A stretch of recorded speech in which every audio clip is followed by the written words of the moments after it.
देवाच्या प्रिय मंडळी, शालोम.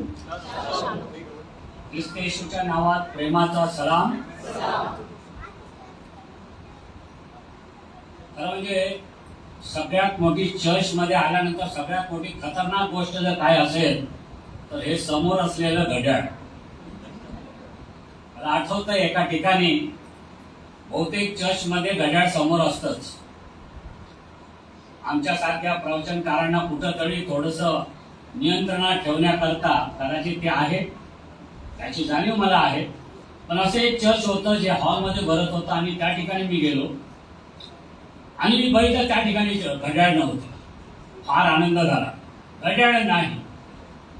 आणि मग मी बोलता बोलता म्हटलं की असं हे चर्च आहे की या ठिकाणी घड्याळ नाही.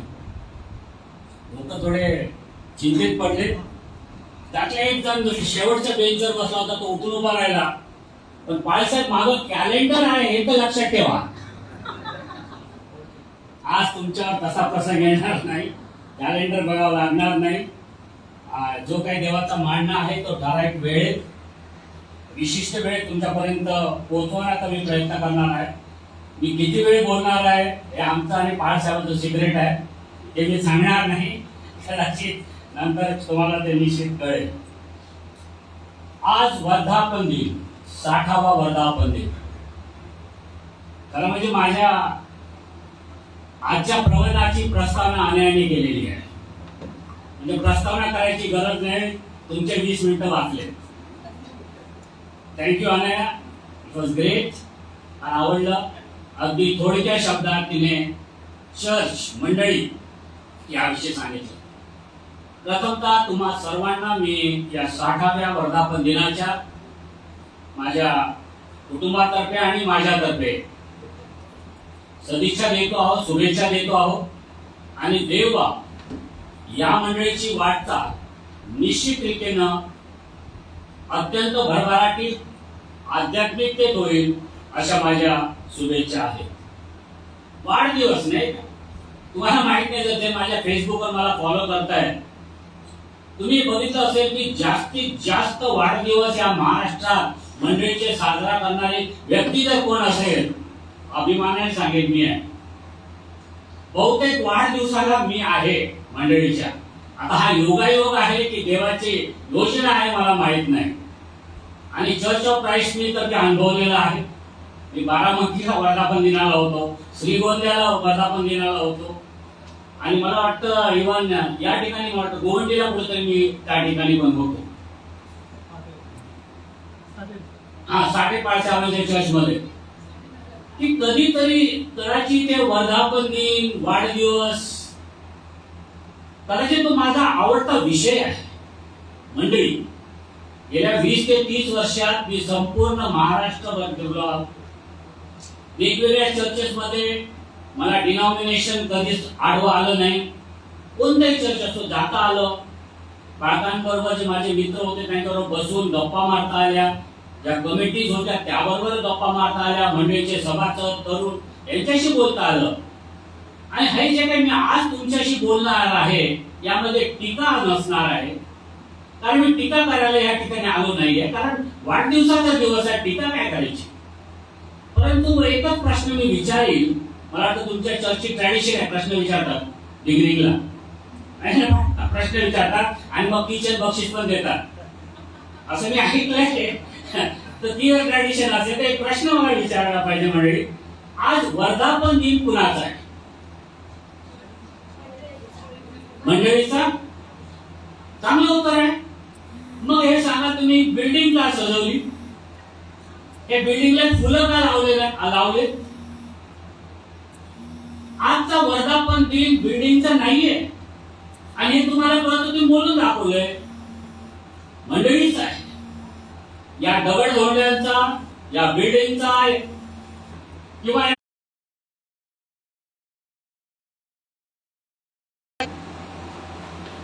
वाढदिवस कुणाचा साजरा होतोय? आपल्या सर्वांचा. तुम्ही वाढदिवस साजरा करताय, मी वाढदिवस साजरा करतो. आणि मला माहित नाही, मागच्या वेळेस मी आपल्या सेक्रेटरी साहेबांच्या सूचना ऐकत होतो. इंटरेस्टिंग असतं, म्हणजे ऐकावं. प्रवचन तर ऐकतच राहतो. सेक्रेटरी साहेबांनी एक मस्त सांगितलं की पुढच्या वेळेस बहुसंख्येने या, तुम्ही मान्य केलं आलात ते निश्चित आनंदी असतील. आणि एक आणखी सांगितलं की नटून या. आठवते कोणाला? मला आठवते, नटून या. आणि माझी बायको पण ऐकत होती माझ्या बरोबर. हो, त्यांनी सांगितलं नटून या. मी जॅकेट घालणार नव्हतो, गरम होते ते. म्हणलं सेक्रेटरी आपण सांगितलं नटून या, का जॅकेट तर घालूया. कारण आज जो वाढदिवस साजरा करतोय, या भिंतींचा, या विटांचा, या मंदिराचा रोषणाई आपण करतोय, चांगली गोष्ट आहे, आनंद. पण हा वाढदिवस तुमचा आणि माझा आहे हे ध्यानात घ्या. मग एक प्रश्न जो येतो, तुम्ही वाढदिवस कुणाचा साजरा करता हो?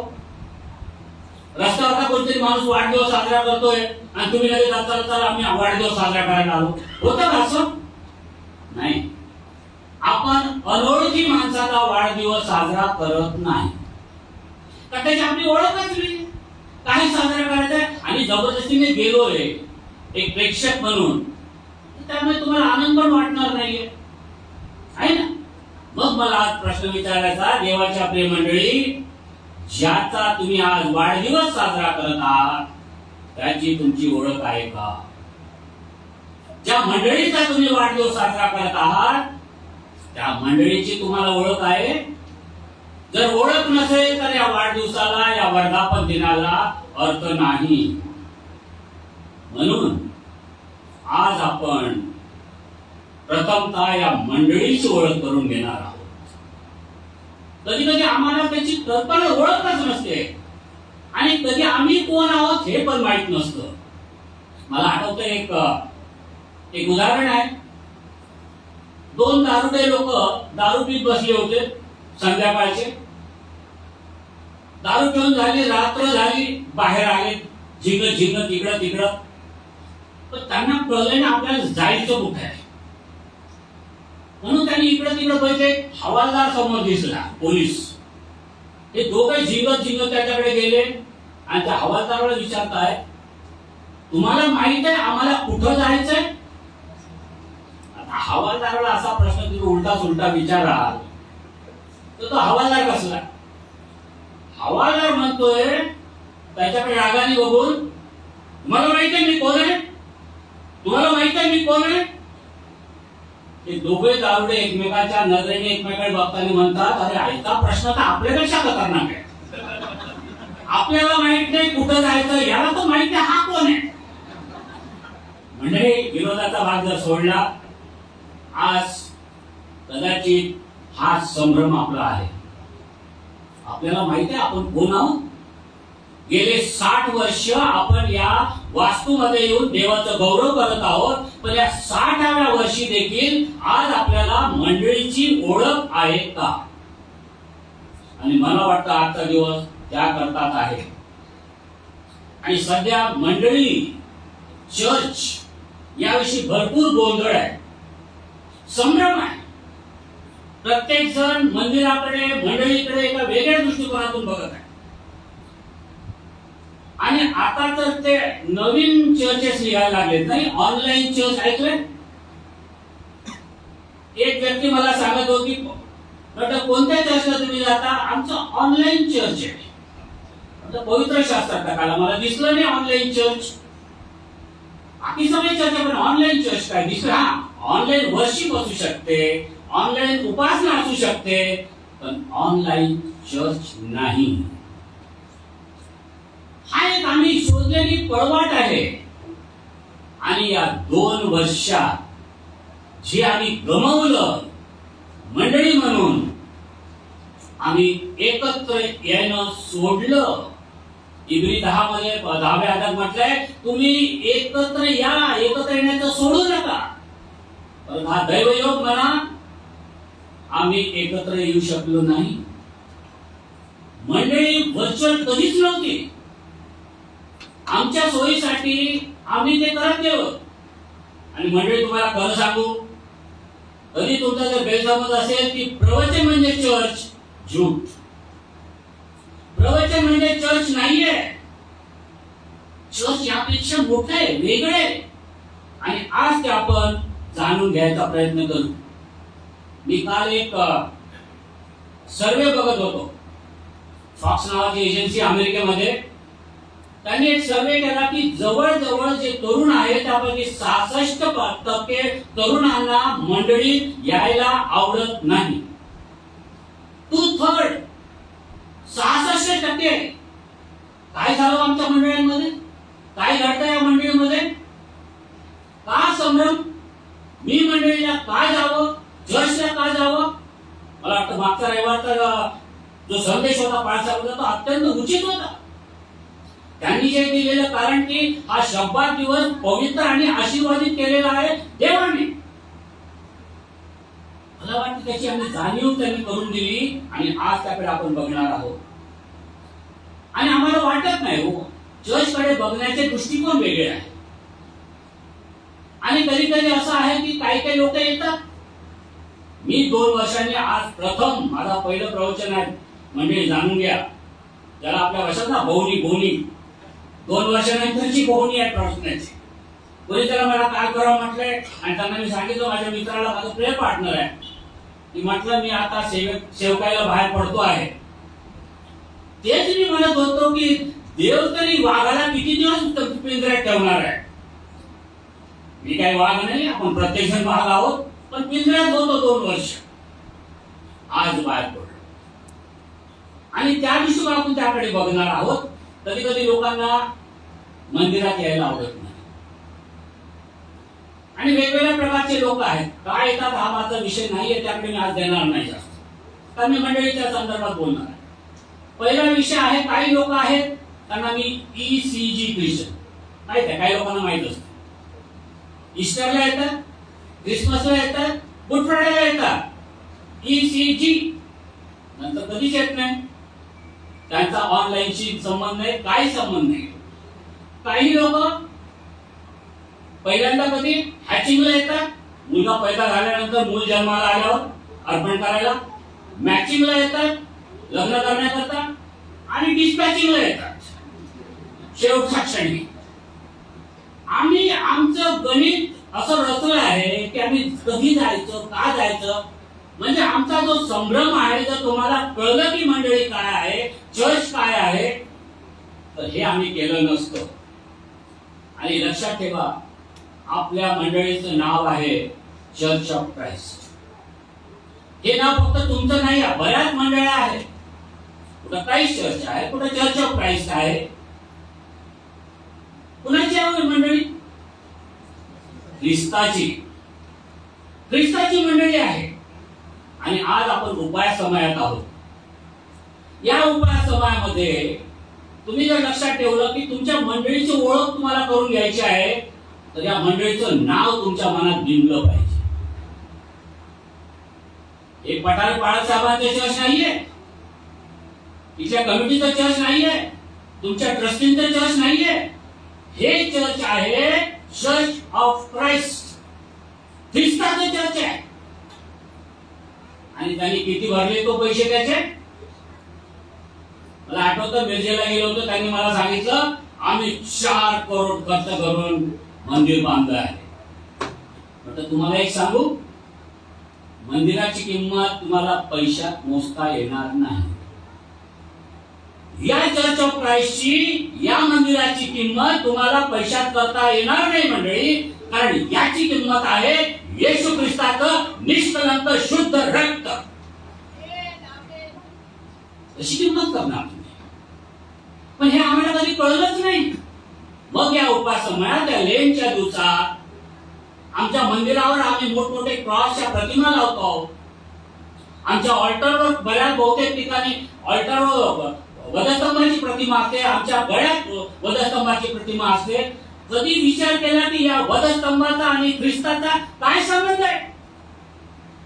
काय वधस्तंभाच्या प्रतिकृती आम्हाला नजरेत भरताय? कशासाठी? काय संबंध आहे? ज्या ज्या दिवशी तुम्ही वधस्तंभाची प्रतिकृती सिंबॉल या चर्चच्या वर बघाल किंवा आजूबाजूला कुठेही बघाल, ते तुम्हाला आठवण करून देतं की तुम्ही मोलाने विकत घेतलेले आहात, फुकट नाही. त्याने जे वचन मिळाले 21:5-25 त्याने मंडळीवर प्रीती केली आणि तिच्यासाठी स्वतःला समर्पण केलं. रक्त सांडले त्यांनी. चर्च ऑफ क्राइस्टच्या लोगोमध्ये वधस्तंभ आहे आणि याचा आपल्याला अभिमान वाटला पाहिजे की आमच्या लोगोमध्ये आम्ही वधस्तंभ ठेवलाय, कारण आम्हाला सर्वांना दाखवायचं आहे की या मंडळीचं फाउंडेशन हा वधस्तंभ ख्रिस्ताचं रक्त आहे. आणि ते ध्यानात ठेवून आज आपण पुढे जाणार आहोत. पौल म्हणतो की मंडळीचं आणि ख्रिस्ताचं नातं एक रहस्य आहे. खरंच रहस्य आहे. एका प्रवचनामध्ये मी हे सगळं तुमच्या पुढे आणू शकणार नाही. काय असते हो मंडळी? मंडळी काय असते यापेक्षा मंडळी कशी वाढते हे महत्वाचं आहे. आज 60 वर्ष झालीत आम्हाला. लोक वाढतात तशी मंडळी वाढली 60 वर्ष. समजा मला आठवतं एका चर्च मध्ये मी बोलत असताना आणि मग ते बोलतात ना की बाबा आमच्या मुलासाठी स्थळ बघा, मुलीसाठी स्थळ बघा. होतच आमच्या बाबतीत. मग एकाने सांगितलं माझ्या मुलासाठी स्थळ बघा. मी आता बसलो होतो चर्चमध्ये आणि ते त्या मुलाला म्हटलं कोण आहे? तो म्हणजे तो तिथं उभा आहे.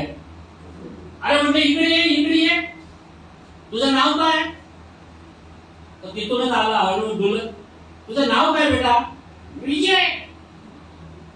इकडे ये, तुझं नाव काय? विजय. वय काय तुझं? 28 वर्ष.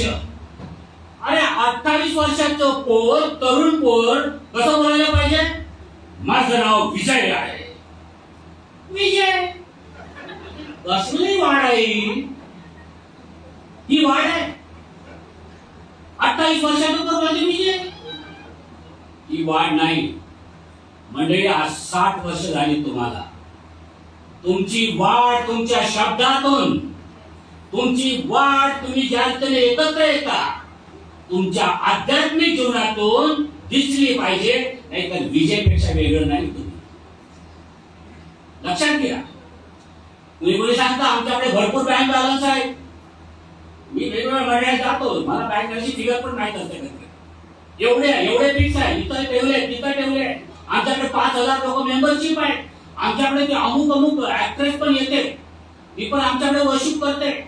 और तुमच्या मंडळीत किती पैसा आहे, तुमच्या मंडळीत किती लोक येतात, कोणते हाय प्रोफाईल लोक तुमच्याकडे वर्शिप करतात, यामध्ये तुमची वाढ अवलंबून नाही. तुमची वाढ अवलंबून आहे की तुम्ही ख्रिस्तामध्ये वाढले आहात काय. आणि या 60व्या वर्षी आपण तेच महत्वाचं करणार आहोत.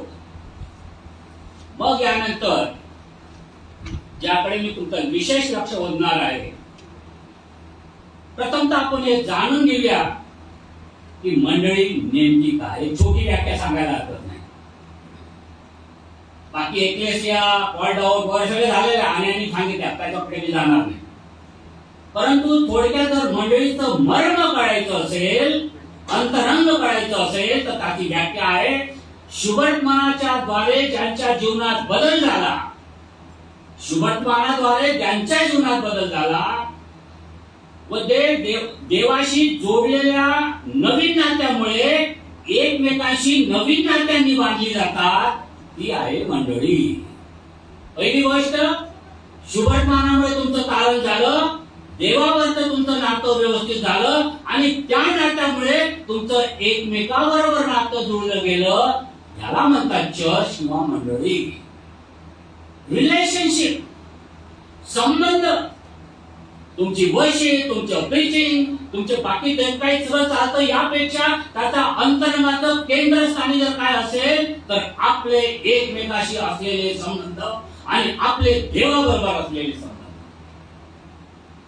फार मोलाचे आहे. लोनली ख्रिश्चन नाहीये. देवाला जर एकच माणूस ठेवला असता, त्यांनी एकच शिष्य निवडला असता आणि मग वाढले असते नंतर. नाही, त्यांनी 12 निवडले. पाठवताना 2 पाठवले एकत्र, एकाला नाही पाठवलं, कारण रिलेशनशिप महत्वाचा आहे. परंतु आजकाल मंडळांची वाढ कुठली आहे? काही मंडळ्या अवास्तव वाढलेल्या आहेत. की त्यांना कंट्रोल करणं पालकांना जमत नाही, 10 पालक आहेत मंडळीवर, जमत नाही. काही मंडळ्या खुल्या झाल्या आहेत, वाढच होत नाही. कारण ज्यावेळेस आम्ही मंडळांकडे बघतो, आमच्या दृष्टिकोनात काहीतरी प्रश्न आहेत, आमचा दृष्टिकोन चुकीचा आहे आणि तो आज सरळ व्हावा, त्यामध्ये आज सुधारणा व्हावी, हा माझा विषय आहे. काही गैरसमज आहे. कुणाला वाटतं ही इमारत आहे. आपण मगाशी ऐकलं की इमारत नाहीये. काही लोकांना वाटतं की हे मंडळ आहे. जसं गल्लीबोळात मंडळ असतात ना वेगवेगळ्या प्रकारची, 4 पोरं एकत्र येतात आणि मंडळ काढतात. मंडळी तसलं मंडळ नाही. आपण प्रोग्राम किंवा इव्हेंट कंपनी नाहीये. वेगवेगळे प्रोग्राम, मोठे इव्हेंट नाव पण देतात, event, Easter event, Christmas event. नाही, सॉरी, आम्ही इव्हेंट कंपनी नाहीये. आम्ही डिनॉमिनेशन नाहीये. एका सीएनआय चर्च मध्ये मी बोलत असताना आणि मी बोलताना असं म्हटलं की स्वर्गामध्ये सीएनआय लोक नसणार आहेत. सगळे माझ्या रावाने बघायला लागले. मग थोड्या म्हटलं स्वर्गामध्ये मेथॉडिस्ट नसणार आहे. बरं वाटलं, अरे म्हणजे ते पण नाही का आपल्याला. थोड्या सांगितलं तिथे एजीवाले नसणार आहे. मग सगळ्यांना बरं वाटायला लागलं. तिथं डिनॉमिनेशन नाही, काय मेथॉडिस्ट नाहीये, सीएनआय नाहीये, एजी नाहीये. तिथं फक्त ख्रिस्ताचे जे त्याचे सेवक आहेत, त्याचे मंडळी आहे, तेच असणार आहे. आपण डिनॉमिनेट केलेलं आहे, आपण नावं दिलेली आहे. मंडळी म्हणजे डिनॉमिनेशन नाही. त्यांनी सांगितले ऑर्गनायझेशन नाहीये. मगाशी आपलं काय चाललंय आजकाल, मंडळांचं पहिलं काम, मंडळा बांधल्या रे बांधल्या, मंदिर तयार झालं, पहिलं काम पीटीआर नंबर मिळतो का? चॅरिटी कमिशन मध्ये जाऊन नोंदणी झाली पाहिजे, पीटीआर नंबर मिळाला पाहिजे, ऑर्गनायझेशन स्थापन झाली पाहिजे. मंडळी म्हणजे पीटीआर नंबर 9 मंडळी, ध्यानात घ्या. ऑर्गनायझेशन इज एन ऑर्गॅनिझम, सजीव संस्था आहे, सजीव लोकांचं एकत्रितपणा आहे. हा धार्मिक क्लब नाहीये, संडे को संडे मिलेंगे, नाही, सॉरी. फी भरा आणि सभासद व्हा, नाही. मला सभासद हा शब्द कधी आवडलाच नाही. कारण सभासद म्हटलं की ते पावती पाडा आणि मग तुम्हाला काय लागतं ते घ्या. मंडळी म्हणजे सर्व्हिस इंडस्ट्री नाही आहे मित्रांनो. नाही असं ना की 10 रुपये भरले की तुम्हाला डेथ सर्टिफिकेट मिळतं, हे भरलं की हे मिळतं, बाप्तिस्माचं सर्टिफिकेट मिळतं. मंडळ तसंच चाललंय. पैसा दशमास भरलाय सगळ्यांनी, त्या सर्टिफिकेट. माझ्या मुलीचा बाप्तिस्मा करा, माझ्या मुलाचं लग्न करा, मी सगळं भरलंय, रिसिट आहे बघा, रिसिट. मंडळी म्हणजे सर्व्हिस इंडस्ट्री आहे. आमच्या प्रॅक्टिकल ऍडमिनिस्ट्रेशन मध्ये आम्ही काही गोष्टी केल्या, पण ते मंडळीचं स्वरूप नाही, हे आपण ध्यानात घ्या. मंडळी म्हणजे चर्च म्हणजे व्यवसाय नाहीये, काय हा बिझनेस नाहीये. आणि तुमचे पाळ तुमचे सीईओ नाहीये त्या मार्केटिंग कंपनीचे. आज काय चाललंय, आम्ही पुलपिटावर बसून आरोग्य विकतो आहोत, बाटल्या विकतो आहोत, सगळं काय आम्ही करतोय. जसं आम्हाला वाटतं की मॅजिक आहे सगळं. मी तुम्हाला सांगतो की आपले पाळ सीईओ नाहीये, आपण मार्केटिंग मध्ये नाहीये. आपल्याला आरोग्य दान विकायची गरज नाहीये, की देवाचं आहे, देव ज्यावेळेस देईल ते आम्हाला मिळणार आहे. आणि हे करमणुकीचं किंवा सामाजिक कार्य पण नाहीये. सामाजिक कार्य जरूर करावं आपण, पण ते मंडळीचं स्वरूप नाहीये. काही काही लोकांना वाटतं मंडळी म्हणजे आशीर्वादाची फॅक्टरी. चर्च मध्ये आलो, सगळं काही आलबेल, मुलाला नोकरी, मुला मुलींचे लग्न, सबच ते बँक बॅलन्स वाढणार. सॉरी, मंडळीत एकत्र येऊन मंडळीचं स्वरूप ते नाहीये, ही आशीर्वादाची फॅक्टरी नाहीये. आणि कधी कधी मंडळी म्हणजे आपली धार्मिकता दाखवण्याचं स्थळ नाही. आपण म्हणतो ना, मी दर रविवारी चर्चला जातो. काय सांगायचे तुम्हाला, म्हणजे मी किती धार्मिक आहे. सॉरी, मंडळीला दर रविवारी येऊन तुम्ही धार्मिक होत नाही. हे काही गैरसमज आहेत. परंतु आता काय घडतंय, एक चर्च विरहित ख्रिस्तीपण निर्माण झालेला आहे. मंडळात येत नाही, जातात कुठं? हे लोक जातात कुठं? कारण चर्च हा पर्याय निर्माण करण्यात आलेला आहे. मी कोणत्या पॅरा चर्चच्या ऑर्गनायझेशनच्या विरुद्ध नाही, कारण मी स्वतः पॅरा चर्च मध्ये काम केलेलं आहे. परंतु youth movement, youth event, worship event अशा वेगवेगळ्या प्रकारचे आम्ही मोठमोठे इव्हेंट बाहेर करत आहोत आणि आम्ही चर्च सोडून त्या इव्हेंटसाठी थांबतो. त्या इव्हेंटला तुम्ही जाऊ नये या मताचा मी नाहीये, परंतु तो चर्चला पर्याय नाही. ते चर्चला रिप्लेस नाही करणार. तुमच्या आध्यात्मिक वाढीसाठी तर तुम्ही जाणार असाल तर जरूर जा, परंतु ते मंडळी नाहीये. आजकाल टीव्ही मीडिया आणि 2 वर्षात आपण बघितलंय आपल्या जीवनावर परिणाम करताय. लोक आज कम्फर्ट होम मध्ये बसले. मला घरी बसून व्यवस्थित सोफ्यावर बसून चहा पीत आपलं सर्व्हिस ऐकायची, मी कम्फर्टेबल झालोय. मीडिया मनुष्याला जितका चांगला तितकाच वाईट आहे. गेल्या काही दिवसात तुम्ही मीडियामध्ये जे चाललंय तुम्हाला माहित आहे. कोणीतरी एक दाढीवाला माणूस आपला उठतो आणि चपला घासत खांदे उडवत चालतोय आणि जगातले सगळे लोक त्याला फॉलो करतायत. श्रीवल्लीकर कुठं होता मी? हा मीडिया आहे. ख्रिस्त म्हणणारे किती लोक आहेत, मीडिया त्यावर इफेक्ट का करत नाही, कारण ही शैतानाची चाल आहे. मग मी तुम्हाला नेणार आहे या मंडळीचं मूल्य देवाच्या दृष्टिकोनातून. मंडळी काय आहे आपल्या दृष्टिकोनातून आपण बघितलं, लोक काय येत नाही हे बघितलं. पण ज्याची ही मंडळी आहे, ज्या ख्रिस्ताची मंडळी आहे, त्याचं ऐकणार नाही तो आपण आज. मला वाटतं माझं ऐकण्यापेक्षा किंवा बाळासाहेबांचं ऐकण्यापेक्षा प्रथम जर तुम्ही काही ऐकायचं असेल तर त्या ख्रिस्ताला या मंडळीची काय म्हणायचं आहे, कारण त्याची मंडळी, कारण ही मंडळी त्यांनी बांधली आहे. मी बांधीन, मी रचीन. ख्रिस्तानी बांधलेली मंडळी आहे. ख्रिस्तानी फक्त 2 वेळा उल्लेख केला मंडळीचा, चर्चचा. एक मध्ये जगित मंडळी जी खडकावर बांधलेली, आणि एक ती दुसरी मंडळी की समजा तुमच्या काही भावाने काही जर अपराध केला तर प्रथम तू एकाला आपल्या कोणाला सांग, नाहीतर मग मंडळीला सांग. ती आहे लोकल स्थानिक मंडळी. मी आज स्थानिक मंडळीविषयी बोलतो आहे. मी आज चर्च ऑफ क्राइस्टच्या चेंबूर या मंडळीविषयी बोलतो.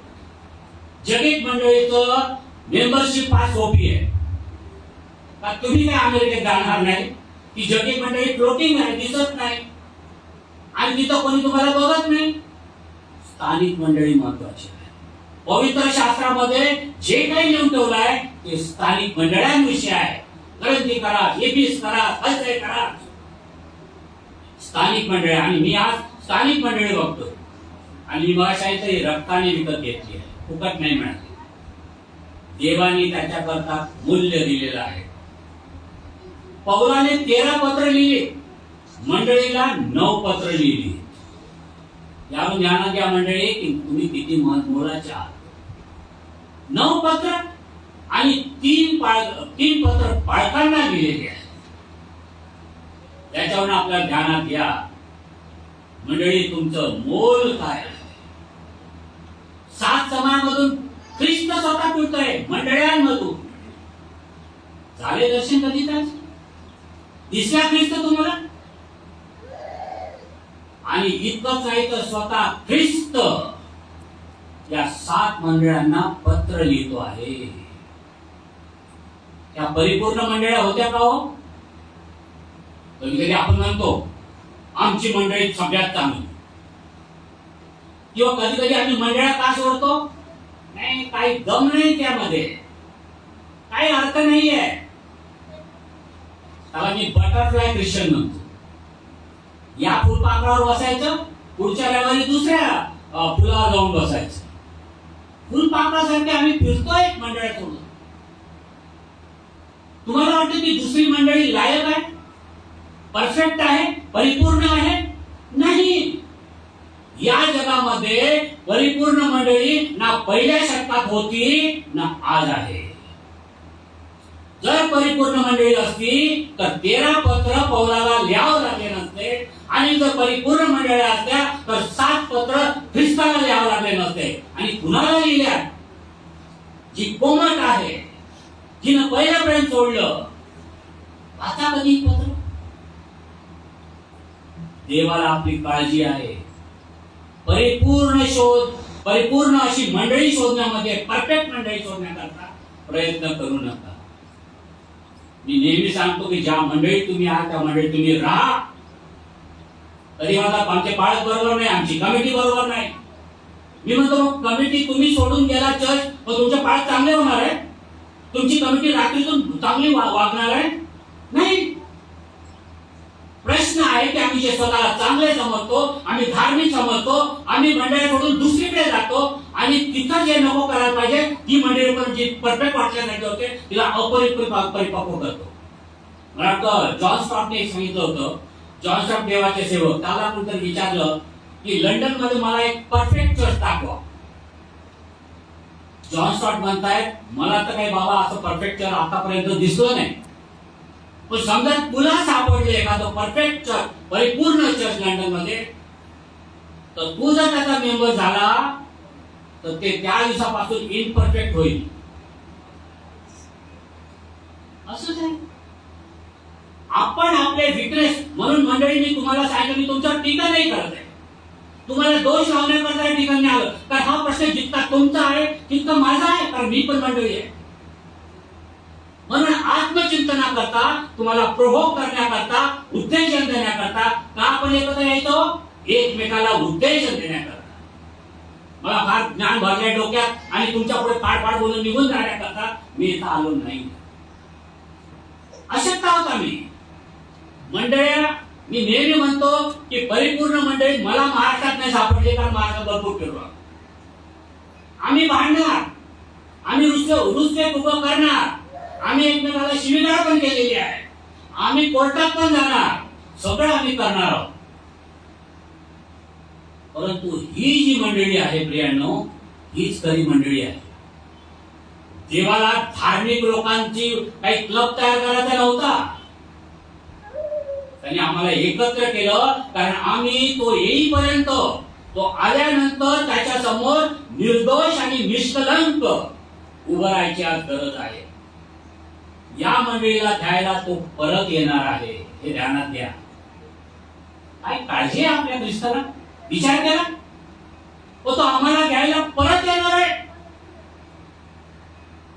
आणि ख्रिस्ताच्या मरणाचा एकमेव उद्देश काय असेल तर मंडळी, तुम्ही आणि मी. शेवटची पाळकी प्रार्थना काय होती? त्या सर्वांनी एक व्हावं. मंडळीची प्रार्थना, ख्रिस्ताची शेवटची पाळकी प्रार्थना मंडळी तुमच्यासाठी होती, माझ्यासाठी होतं की आपण एकत्र यावं आणि इतर मेंढ्या देखील मला आणली पाहिजे. आणि म्हटलं आहे की अधोलोकाच्या द्वाराचं काय चालणार आहे. मला आठवतं आम्ही काही ठिकाणी एकदा काही पाळक लोकांच्या मीटिंगला आम्ही होतो नागपूरला. त्या ठिकाणी एक पाळक सिनियर पाळक माझ्याशी बोलत म्हटलं की आजकाल आपल्या मंडळात जे काही चाललं, तुम्हाला वाटतं आपल्या मंडळांना भविष्य आहे की आपण असे एकमेकांचे पाय ओढण्यामध्ये मरणार आहोत खेकड्या जाते? म्हटलं पाळक साहेब, तुमचे काय विचार आहे मला माहित नाही, पण मी सांगतो, ही जर ख्रिस्ताची मंडळी आहे तर अधोलोकाच्या द्वाराचे त्यापुढे काही चालणार नाही. आमच्या मंडळांना भविष्य आहे. कदाचित आम्ही परिपक्व नाही होत आणि समजा त्या अपरिपक्व राहिल्या तर तुम्हाला म्हणायचंय की येशू ख्रिस्त फेल्युअर आहे. ज्याने हे बांधलं, तुम्ही कोणावर आळ करता? तुमच्यावर आळ नाही करताय, तुम्ही त्या ख्रिस्तावर आळ घालता. ज्या तुम्ही म्हणता की तुमची मंडळी अपरिपक्व आहे, अपूर्ण आहे, याचा अर्थ आहे तुम्ही त्या ख्रिस्ताला दोष देताय. ख्रिस्ता तुला मंडळी बांधता आली नाही. देवाला आम्ही आपलं शिकवणार. मंडळी आपण परिपूर्ण आहोत. मग मंडळीचं थोडक्यात स्वरूप पुढच्या मला वाटतंय का अर्धा तास लागेल, कदाचित 25 मिनिट जणीशी. लवकर आपण जाणून घेऊया की मंडळीचं स्वरूप काय. लक्षात घ्या, मंडळीचं स्वरूप म्हणजे त्रैक्य देवाची प्रतिकृती. We should reflect triune God. आणि पवित्र शास्त्रामध्ये ज्या संज्ञा किंवा सिम्बॉल्स वापरले आहेत ते तिन्ही देव बाप, देव पुत्र आणि देव पवित्र आत्मा यांच्या संदर्भात आहे. असं म्हटलेलं की आपण देव बापाचं कुटुंब आहोत. काय नातं आहे हो देवाशी आमचं? आम्ही देव बापाचं कुटुंब आहोत आणि देवाचं मंदिर आहोत. हे नातं आहे आमचं देवाशी. ख्रिस्ताशी आमचं काय नातं आहे? आम्ही ख्रिस्ताचं शरीर आहोत, आम्ही ख्रिस्ताची वधू आहोत आणि आम्ही ख्रिस्ताचा कळप आहोत. हा संबंध आहे आमचा ख्रिस्ताशी. आणि पवित्र आत्म्याचा काय संबंध आहे? आम्ही पवित्र आत्म्याची सहभागिता आहोत. आणि मला वाटतं पुढील काही वेळ आपण त्याकडे घेऊन जाणार. सगळ्या गोष्टी मला घेता येणार नाहीत, परंतु ज्या गोष्टी महत्वाच्या आहेत त्यामुळे येतो. पहिलं आहे देवाचं कुटुंब. मंडळीकडे या दृष्टिकोनातून आपण कधी बघितलं आहे का मंडळी? तुम्ही कधी विचार केला की आपण एक कुटुंब आहोत आणि कुणाचं कुटुंब आहोत? देवाचं कुटुंब आहोत. जर तुम्ही Eph 2:19 याचं म्हटलं आहे, तुम्ही आतापासून परके व उपरी नाही पण पवित्र जनांच्या बरोबरीचे नागरिक व देवाच्या घरचे आहात. We belong to God's household. आम्ही देवाच्या घरचे आहोत. आम्ही देवाचं कुटुंब आहोत. कधी केले चिंतन यावर? हे पवित्र शास्त्रातून बोलत आहे, माझ्या घरात काही नाही. आणि पहिले पेत्र 2 म्हणते की तुम्ही निवडलेला वंश आहात, देवाच्या स्वतःचे लोक आहात. Chosen people, people belonging to God. देवाच्या घरचे लोक आहोत आपण, त्याचं कुटुंब आहोत. मग हा संभ्रम कशासाठी? हा गोंधळ कशासाठी? देव स्वतः कुटुंब आहे, ध्यानात घ्या. त्याला बाप पुत्र पवित्र एक कुटुंब आहे, फॅमिली होती. म्हणून या जगामध्ये त्यांनी आज मंडळी एक कुटुंब निर्माण केलेलं आहे. या कुटुंबात कसं येतं? दशमांश देऊन पायच्या उद्यापासून मेंबर व्हायचं आहे. तुम्ही दशमांश भरून मंडळीच्या या फॅमिली कुटुंबात येऊ शकत नाही. तुमचं मूल, तुमच्या घरातलं मूल तुम्हाला पैसे देऊन तुमच्या घरात आलं का?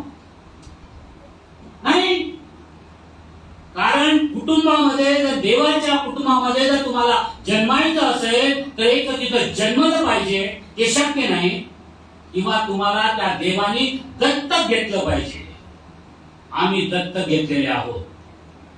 आम्हाला त्यांनी दत्तक म्हणून घेतलेलं आहे, म्हणून त्याचे आपण मुलं आहोत.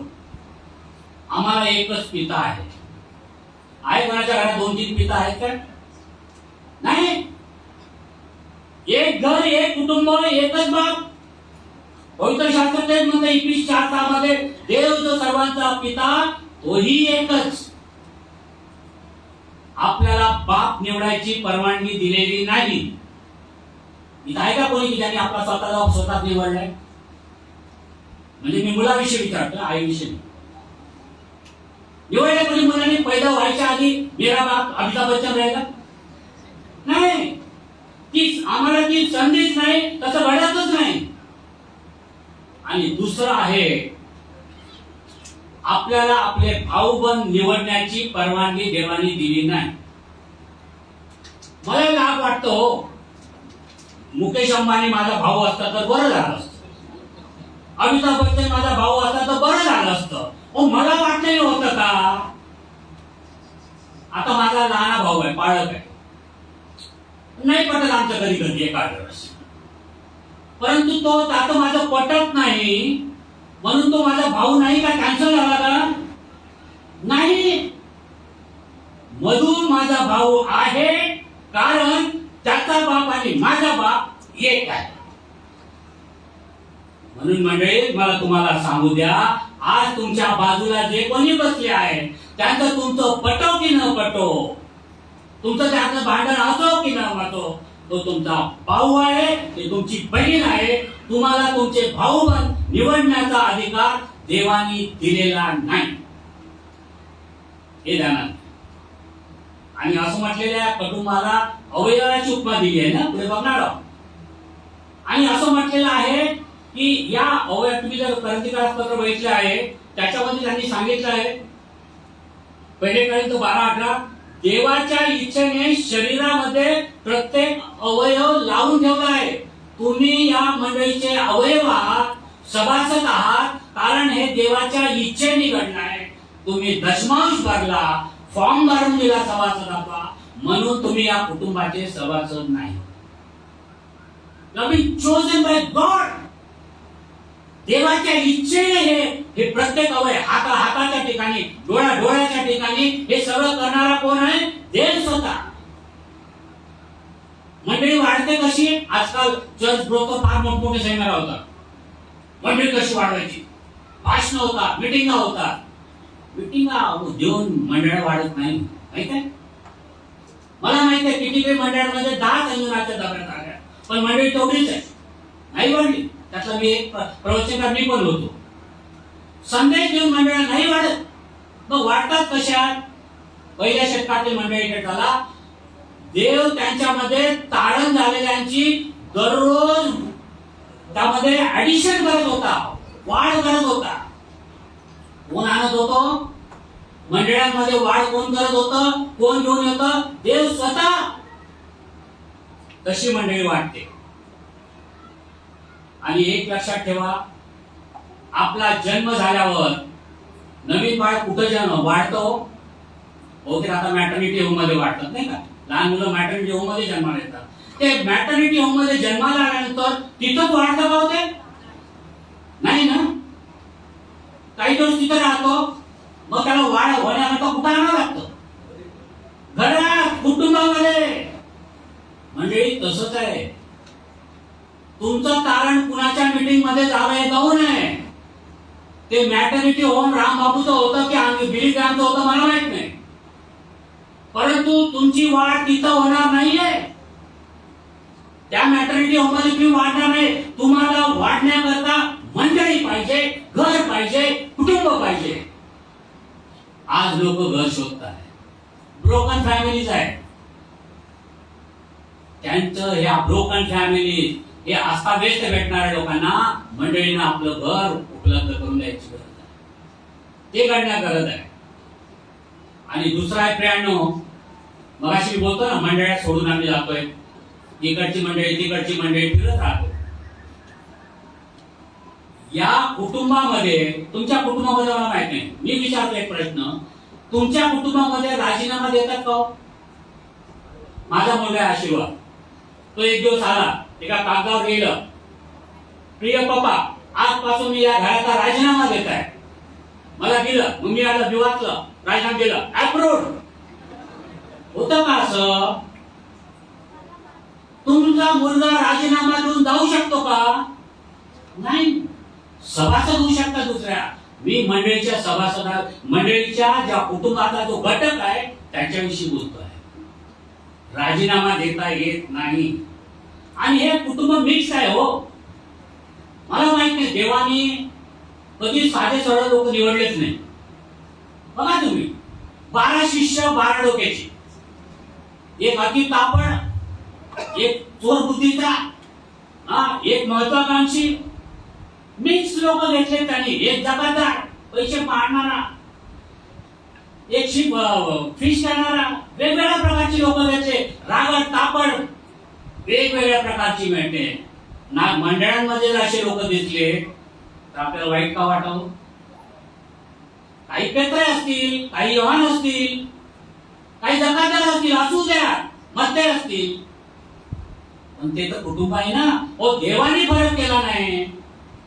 मग आपण तो पापी आहे, तो अद्भुत किनारा आहे, येऊ दे ना. त्याला सुधारण्याचं काम तुमचं आहे, पण कुटुंबाचा वाद कसा काढणार त्याला? तुमचा भाऊ तुम्हाला उद्यापासून प्यायला तुम्ही लाभ करून बाहेर काढणार, तो तुमच्याच घरी येणार.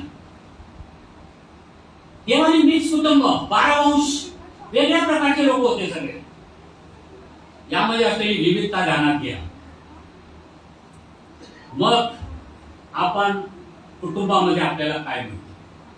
मंडळी, एक कुटुंब म्हणून जर कोणी तुमच्याकडे गट व्हायचं असेल त्याला काय मिळतं आज? त्याला कुटुंब या मंडळी नावाच्या कुटुंबात संरक्षण मिळतं.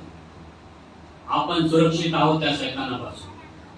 त्याला या कुटुंबामध्ये सहानुभूती मिळते. आपण एकमेकाच्या गरजा जाणतो आणि आपण ते केलेलं आहे. गेल्या 2 वर्षात आपण एकमेकाला मदती केलेल्या आहे. आपण एकाला सहाय्य करतो, एनकरेज करतो. आपण एकमेकाला शिस्त लावतो.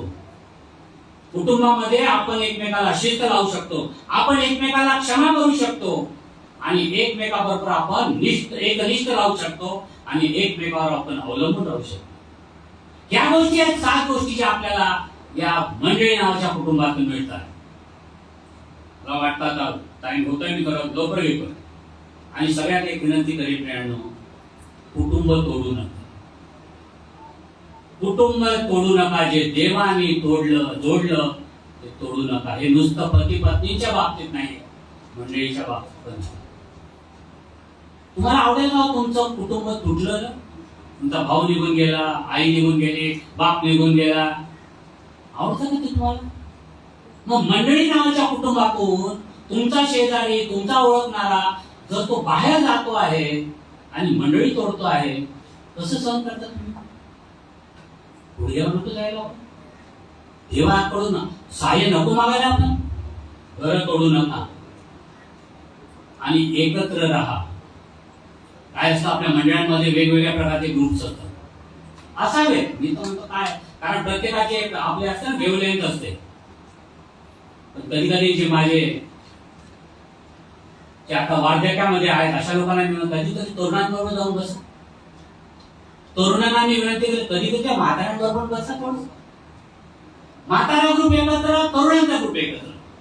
जर असं वाटतं तुम्ही तुमच्या मम्मी पप्पाकडे नाही बसत, मग तरुणांना तुम्हाला काय लाज वाटते आज म्हाताऱ्यांबरोबर नाही बोलत? माझा मुलगा काही दिवस चर्चला येत नव्हता. म्हटलं काय झालं बेटा, काय येत चर्चला?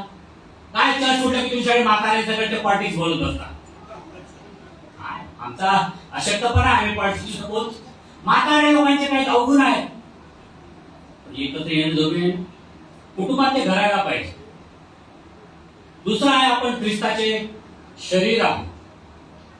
पहिले कधी 12:27 म्हणतात, तुम्ही ख्रिस्ताचे शरीर असून वैयक्तिकरित्या त्याचे अवयव. मला वाटतं मंडळी समजण्याकरता यापेक्षा उचित उदाहरण नाही.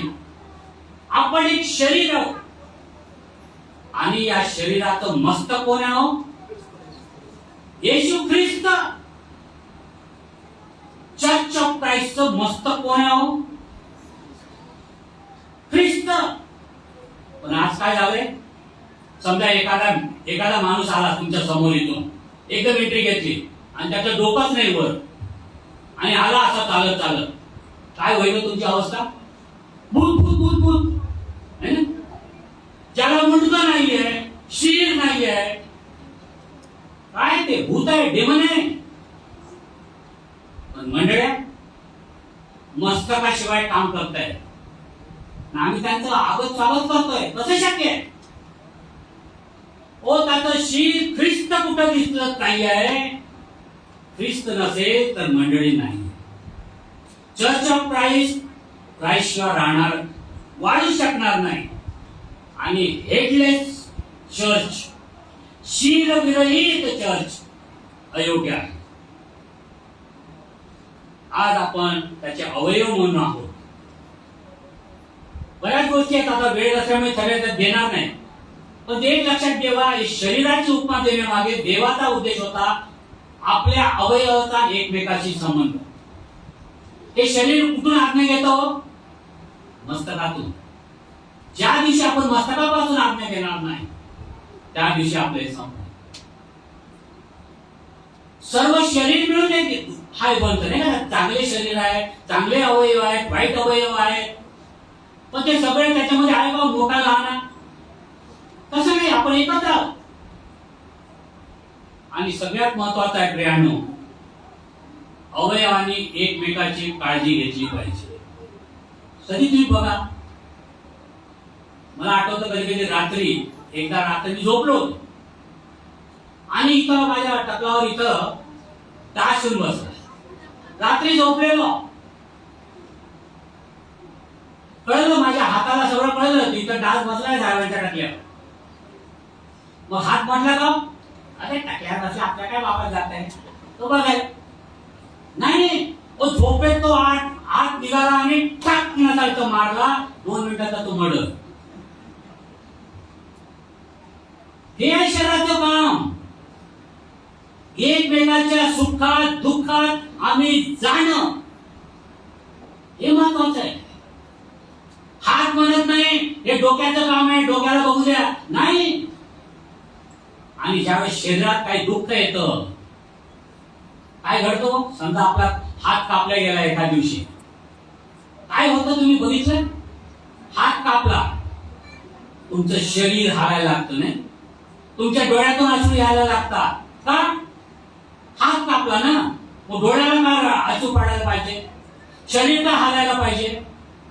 कारण शरीराचं हे हात शरीराचा अविभाज्य भाग आहे.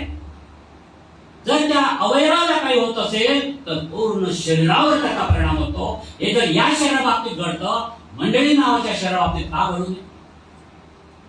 हे सिंबल किंवा ही संज्ञा देण्यामागं देवाचा उद्देश हाच होता की तुमच्या हाताचं दुःख, एका व्यक्तीचं दुःख हे साऱ्या मंडळीचं दुःख झालं पाहिजे. आणि एक आणखी महत्वाचे, समजा मी हात घेतला आणि तोडला, कापला करवतीनं आणि दिला फेकून कोपऱ्यात, काय होईल हो? त्या कोपऱ्यात जो तुकडा पडलाय त्याला मी म्हणेल का तो हात आहे म्हणून? नाही. त्याला अरे तो निर्जीव काळा टिकर पडलेला मांसाचा तुकडा आहे. जोपर्यंत तो हात शरीरात होता तोपर्यंत तो हात होता, त्याला ओळख होती. शरीराचा तो हात होता, शरीराच्या बाहेर गेला तो एक निर्जीव मांसाचा तुकडा. मंडळीची मला गरज नाही.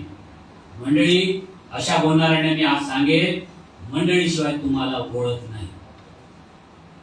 मंडळीशिवाय तुम्हाला ओळख नाहीये. आपलं दुःख आपण वाटून घेतलं पाहिजे.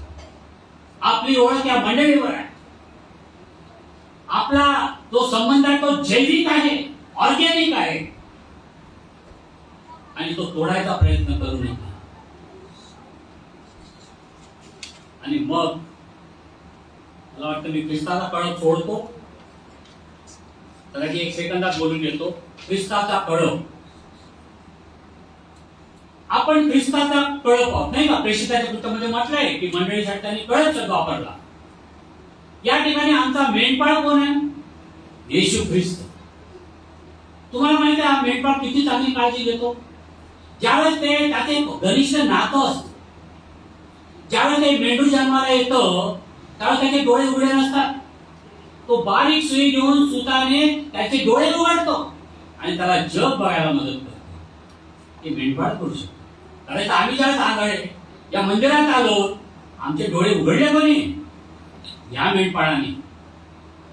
तो आकडी व काठी आहे आमची. कधी ते स्तोत्र वाचा, कारण तो आम्हाला शिस्त आणि संरक्षण लावतो. कधी कधी काही गोष्टी शिस्तीसाठी तुमच्या पालक वर्ग किंवा तुमची कमिटी करते, कारण ते करण्याची गरज आहे. मेंढपाळ तो तेच करतो, शिस्त लावावी लागते. तो मला संत पाण्यावर नेतो. मला नेहमी याचं कुतूहल वाटलं. संत पाण्यावर का हो? तुम्हाला माहित आहे की हे जे धबधब्याचं पाणी असतं फार गोड असतं म्हणतात, है ना? धबधब्याच्या पाण्यावर का नाही? तो मला धबधब्याच्या पाण्यावर नेतो नाही, तो संत पाण्यावर नेतो. त्या गोड पाण्याकडे नेत नाही का? कारण हे जे आहेत ना त्याचे नाक आणि तोंडामध्ये मेंढराच्या हे मधला आपल्याला आमचा मिशीचा जो भाग आहे ना तो नसतो. नाक आणि तोंड एकत्र असतं. तो जर धबधब्याच्या पाण्यावर गेला तर सगळं पाणी नाका तोंडात आहे. म्हणून तो संत पाण्यावर नेतो. तो आमचा मेंढपाळ आहे. तो आम्हाला निवडतो, तो आमच्यासाठी प्राण देतो. आणि या सगळ्या गोष्टी आपण पाहिलेल्या आहेत. आणि एक सगळ्यात होतं, तुम्हाला माहिती आहे पूर्वीच्या काळी इस्रायल राष्ट्रामध्ये मेंढर कोण निवडत होतो? मेंढपाळ निवडत होता. मेंढपाळ 20-25 मेंढर फक्त निवडायचा आणि तो स्वतः निवडत होता. मेंढपाळ मेंढर निवडत होता. आता चित्र बदललं, आता मेंढर मेंढपाळ निवडायला लागले. विचार व्हायची गरज आहे. हा पळत पाहिजे आम्हाला, तो पळत पाहिजे आम्हाला, हा मेंढपाळ पाहिजे आम्हाला. तसं नव्हतं हो त्या काळात. मेंढपाळ निवडायचं. ख्रिस्ताची वधी आपण नंतर कधी बघूया. नंतर शेवटचं पवित्र आत्म्याची सहभागिता फार महत्वाचं आहे. देवाशी नातं बघितलं आपण, त्यानंतर ख्रिस्ताशी नातं बघितलं, आणि आता तिसरं नातं आहे आमचं पवित्र आत्म्याशी. पवित्र आत्म्याची सहभागिता आहोत. सहभागिता किंवा फेलोशिप, आम्ही चर्चचं नाव फेलोशिप ठेवतोय ना. काय असतं ही फेलोशिप? फेलोशिप म्हणजे एकमेकाशी फॅमिलियर होणं. फॅमिली, एकमेकाची ओळख असणं, ती फेलोशिप आहे. आणि त्याला ग्रीक शब्द आहे कोइनोनिया. फेलोशिप या शब्दाचा अर्थ आहे कोइनोनिया. कोइनोनिया हा शब्द आलेला आहे सायनी, जे जुळे मुलं असतात ना, त्यांच्यापासून हा शब्द आलेला आहे. म्हणजे फेलोशिप याचा अर्थ हा की मंडळी तुम्ही त्या जुळ्या मुलांसारखे आहात. तुमच्यामध्ये एकच रक्त वाहत आहे. तुम्हाला वेगळं करणं शक्य नाही जोपर्यंत ते कापलं जात नाही. याला फेलोशिप म्हणतात हो. मंडळी तुम्ही जुळे मुलं आहात. तुम्हाला एक रक्तात, एका तुमच्या संवेदना एक आहेत. एकमेकांपासून वेगळं करता येत नाही जोपर्यंत आम्ही ऑपरेट करत नाही. हा फार महत्वाचा आहे. आणि या फेलोशिप मध्ये भेदभाव नाही आहे, वंश नाही आहे, लिंगभेद नाही आहे, भाषा नाही आहे, संस्कृती नाही आहे, रंग नाही आहे, कशाचंही बंधन नाही आहे. आपण सगळे काळे, निळे, पांढरे, वेगवेगळ्या भाषा बोलणारे, वेगवेगळ्या देशातले, वेगवेगळे जेवण करणारे, सगळे वेगवेगळ्या संस्कृतीचे सगळे एकत्र येऊन राहतो. ह्याला फेलोशिप म्हणतात. हे जगात चित्र तुम्हाला कुठंच दिसणार नाही. मंडळी हे एकमेव चित्र आहे जिथं सगळ्या जाती धर्माचे लोक, सगळ्या वेगवेगळ्या संस्कृतीचे लोक एकत्र येतात. ती कोइनोनिया आहे. फेलोशिप म्हणजे फक्त इटिंग आणि मीटिंग नाहीये. आपण we have a tea fellowship today, आहे ना. We have tea fellowship. चहा पिऊन फेलोशिप करता येत नाही. ख्रिस्ती धर्मामध्ये चहा पिऊन फेलोशिप बनत नाही. हा फ्रेंडशिप बनते. चहावर तुमची फ्रेंडशिप होऊ शकते, फेलोशिप नाही. कारण ही जी आम्ही फेलोशिप म्हणतो ती परिपक्व आहे.